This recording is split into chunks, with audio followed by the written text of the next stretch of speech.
I'm sick and tired of wife like you who can't even treat your husband with due respect.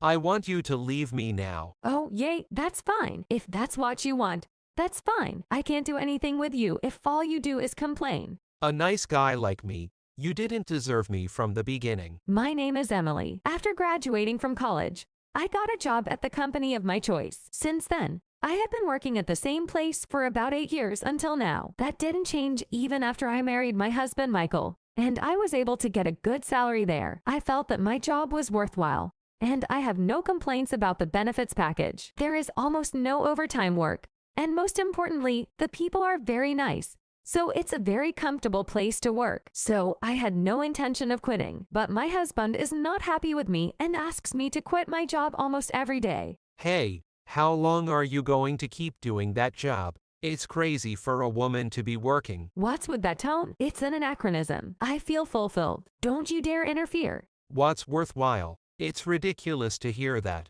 All you do is make tea, right? Don't talk to me like that just because you don't like the way I work. My husband really didn't like the fact that I was working anyway, but it was different when we first got married. You know, he must have respected my enthusiasm for work. I don't know when he changed his mind, but I guess that's how it is after 5 years of marriage. I've given up halfway through, but I'm tired of thinking that we have to go through this kind of exchange all the time. Hey, Emily, what is this meal today? I came home tired. And if you serve me something like this, you won't even be able to take away the fatigue you can get. You said you didn't want any food, but you suddenly came home and said you did, didn't you? I have no choice but to pay for it on hand. Even if I said I didn't need it, it's wife's responsibility to prepare for anything, no matter what. You should at least do your part. Every day I think about what I am going to do for dinner, but when my husband called to say he didn't need it, I dropped the plan and just made do with what I had. He suddenly came home and asked me to serve him a meal, and then I served him yesterday's leftovers, and this is what I got. What more do you want from me? I have a schedule too. I can't just cook and let it go to waste.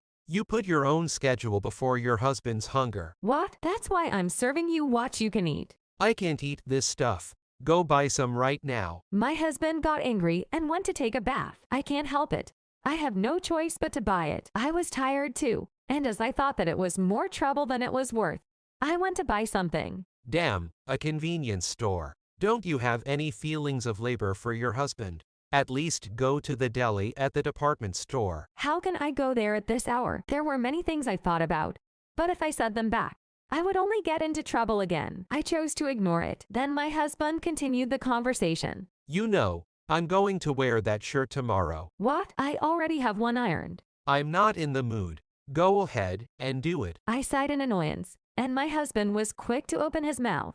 What's with that sigh? Nothing. You feel good if I just do it, don't you? I don't want to complain about the ironing either, but if you keep doing it like this every day, I will sigh. Then my husband started to say something sarcastic to me, who started ironing. Don't you think you are neglecting the house because you are working? You are not a good enough wife. What's that? What does that have to do with this? Actually, I'm in trouble, you know. If it bothers you so much, why don't you do the housework too? It would save me a lot of work, and you could have it your own way. You want me to do the housework? That's impossible. Don't you dare mock me. Whenever my husband is not happy with me, he puts the blame on me because I am working, and he doesn't seem to want to do our housework. Why don't I have the option to go to work? I have so many complaints, but I know that no matter how much I talk to my husband, things will never get better. Just when I was thinking that I had to do something, things suddenly changed. I called Emily here today for something. What's with that deliberate way of talking? This is our house. One day after dinner,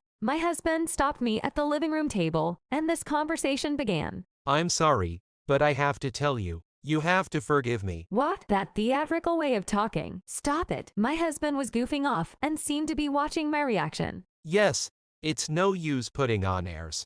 I'm going to be direct with you. Break up with me. What? What's wrong all of a sudden? There is no one who is not surprised when their husband suddenly confronts them with divorce. What do you mean? You were so nonchalant a moment ago, and now suddenly you're divorcing me. I can't stand your incompetence anymore. A wife you can't treat your husband with due respect is worthless. What is that? You were the one who did what you wanted, weren't you? My husband snickered and continued. We are a couple. But I don't want to think of you as family when all you do is work for your own convenience. Working should have been given the okay at the beginning of our marriage. And while my husband calls me incompetence, I consider my housekeeping skills to be average. It just seems as if I am slacking off because of my husband's freewheeling behavior. I couldn't help but to say something back to him. Then my husband became angry, slammed the table hard, and said, I am fed up with self-centered women like you who have no respect for her husbands. I want a divorce right now. Oh, yes, if that's what you want. That's fine. I can't do it with you complaining all the time. You didn't deserve a nice guy like me in the first place. My husband became so angry that I unintentionally agreed to divorce him. However, I think I would have come to the same conclusion even after thinking about it for a bit. I proceeded to fill out the divorce papers my husband was served with on the spot, and the divorce was finalized the next day. Then I am alone. I feel so much lighter. Fortunately, the house was in my name, so I was able to move in. My husband packed the bare minimum of his belongings and left. But there was a problem here, too. You'd better pack up the big furniture and send it to me, right? Well, I'm free next weekend. What? I'll do it? This is going to be your house, isn't it? Who else is going to do it? Why should I arrange for your luggage when you're a stranger? You're a clever little fellow, aren't you? You can do that, can't you? You have time to do your job. I still had nothing but complaints about the way he said it. But I decided that this was the last time I would do it. I'll never get involved with you again. I will never forgive you. I did as I was told and arranged for a contractor to come next weekend to remove the large items. I was able to stretch my wings and enjoy life without anyone to sarcastically tell me what to do. I was able to work hard, and most importantly, I had more time to relax at home. Maybe it was a good thing that I had taken the plunge into divorce at that point in my life. I even wanted to praise myself for my actions. Then I received a call from my ex-husband, who had received my package. I got the package. I guess we're complete strangers now. We were already strangers. I'll tell you something good at the end. I got married. What? Marriage? It has only been about a week since our divorce. I know. It's amazing. But I'm the guy you're pulling for, you know. You let someone like that go. You should regret it. It's not like you're going to live alone from now on. My ex-husband's last communication to me was to report that he had gotten married. I didn't even ask him about it.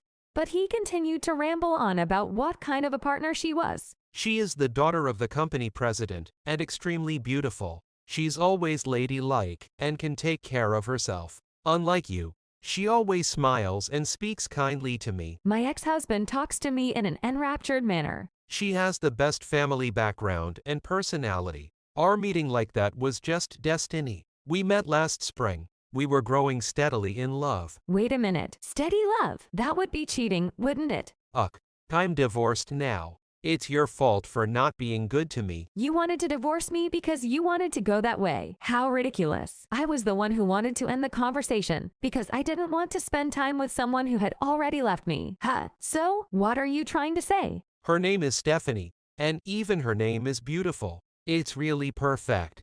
Wait. Stephanie, that name sounded familiar to me. Hey, how old is that person? She's the same age as Emily. She said her hometown is also this way. I wonder how much difference there is between her and you. It's a wonder she's still around. I guess everyone was too cute to touch her. It's ironic. My ex-husband laughed, but I couldn't stop laughing by that statement. Aita, I see. That's good to hear. Well, why don't you be happy? What are you laughing at? Are you laughing because you are so pathetic? Suck on that. My ex-husband even took the trouble to send me a picture of his wife. The makeup has changed, but still, after a lot of snarky talk, the ex-husband hung up the phone, perhaps satisfied. Stephanie, actually, I am an acquaintance of hers. I decided to contact my good classmate to confirm the facts. But I stopped there because it didn't matter what happened to the person I had broken up with. Just 2 years later, I received a phone call out of the blue from my ex-husband. Hey, help me. I'm being deceived. What is it with you calling me out of the blue? Are you being deceived? As it turns out, after he married Stephanie, she became pregnant and gave birth smoothly. Then he told me that his daughter's face did not resemble either Stephanie or himself. She must have been born to someone else. What should I do? Who should I tell? I don't know. Don't call me like that. I don't have anyone I can count on. Help me. I don't have a choice. I don't care if you get hurt. Okay. I don't care. Help me. Even if that kid is really of two of you, How can they be alike? What do you mean? How could he not look like either of them? You know why they don't look alike, don't you? You've had cosmetic surgery, right? How do you know that? I knew that my husband had cosmetic surgery because when I was cleaning the house, I found some documents with the details of his surgery written on them. I didn't mention it because everyone has their own complex, and it seemed to have happened before he met me. So? But I don't even look like I used to. My ex-husband even went to the trouble of sending me pictures of his children to complain. So what makes you think you're the only one? Stephanie does the same thing. If anything, she does a lot more. Huh? Actually, Stephanie and I were classmates from high school through college. Stephanie was famous, partly because of her distinctive name, and partly because her family was wealthy. What made her even more famous was cosmetic surgery. In high school, her personality and face were rather plain and unimpressive, and she was laughed at as being inferior to her name. However, as soon as she entered college, she underwent extensive cosmetic surgery and became a different person. Although her face certainly became prettier, her bad character exploded. She became a demon who seduces men, then dumps them, and then steals their money. She would brag about his family being rich, but she would make them pay tribute to her and then dump them. She would talk down to women because she was a little prettier, and they would bash her. She was a celebrity in that aspect as well. So when my ex-husband told me her name, it just hit me. No way. That can't be. She's that cute. It can't be. This baby looks just like Stephanie did in high school. Genes are really amazing. I couldn't stop laughing. This baby. What am I supposed to do with her? What am I supposed to do? Just raise her. Good luck as a father. I couldn't love such a non-cute little girl. With Stephanie's cute genes, she was supposed to give birth to a beautiful girl. What about you? You are finished as a human being. No matter what kind of child you have, if it's your own, it's cute, isn't it? Well, I don't care what happens to you, so don't call me about that. I said that and hung up the phone. I didn't care one bit if his child looked like him or not. However, because I answered the phone at that time, my ex-husband contacted me again. Help me. Stephanie blames me, and she spends all our money and doesn't do the housework. She was a bad guy, just like you said. Why didn't you stop me before we got married? Hey, don't call me every time. We were already broken up, and it didn't matter to me. My husband still tries to put the blame on me. From my point of view, he was the one who was cheating on me, and I didn't stop or anything. He married her on his own. I know how much you mean to me. Come back. Start over with me. Being with her is destroying me. It's so bad I can't even make a living. It seems that Stephanie has revealed her true nature to him as well. She spends all his money and is always strapped for living expenses, let alone housework and child care. Being the daughter of a company president, she has some support, but even that is spent and does not go toward their daily life. Moreover, she is always frustrated, and she is always angry with my ex-husband every day. If he says something back to her, she tells him that he doesn't make enough money or that he's not a good person. I can't take it anymore. Help me. My daughter is becoming more and more of a stranger to me. Huh? You think you know how great I am now? It's too late to say that. I'm sorry. I can put you back together now. Quit your job and start over with me. I'll drop everything and choose to be with you. You miss me too, don't you? What? You don't get it, do you? I'm not your servant. You're still just looking for someone to suit your needs. What's the matter? You know how lonely you are without me, don't you? You're going to be single for a long time. Don't make up your mind. I'm also very happy that you're not here. If you contact me anymore, I'm going to charge you alimony, including for cheating on me. My ex-husband didn't listen to me and cried half-heartedly, but I ignored him. After that, he kept contacting me, and the situation had become much more annoying than before the divorce. I get long-winded, daily diary-like communications and reports of what Stephanie has done to him. I decided to hire a lawyer and discuss this situation with him. As I declared, I decided to demand compensation for the cheating and the inconvenience caused. Of course, I have blocked all contact from this point on. I heard this later through a classmate.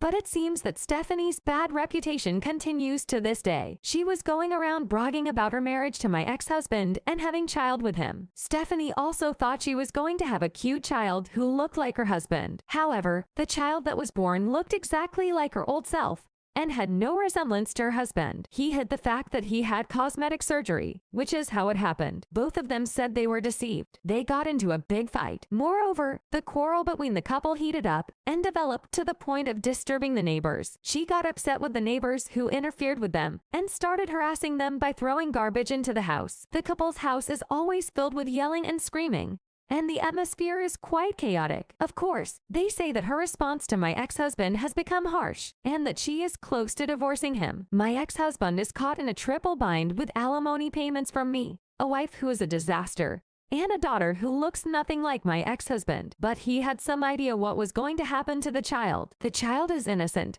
so he should be able to love her plenty. I am able to spend time with a refreshed mind because I am finally out of the relationship with him. When I get together with my classmate, it has become a regular thing to pick up the stories of the two of us.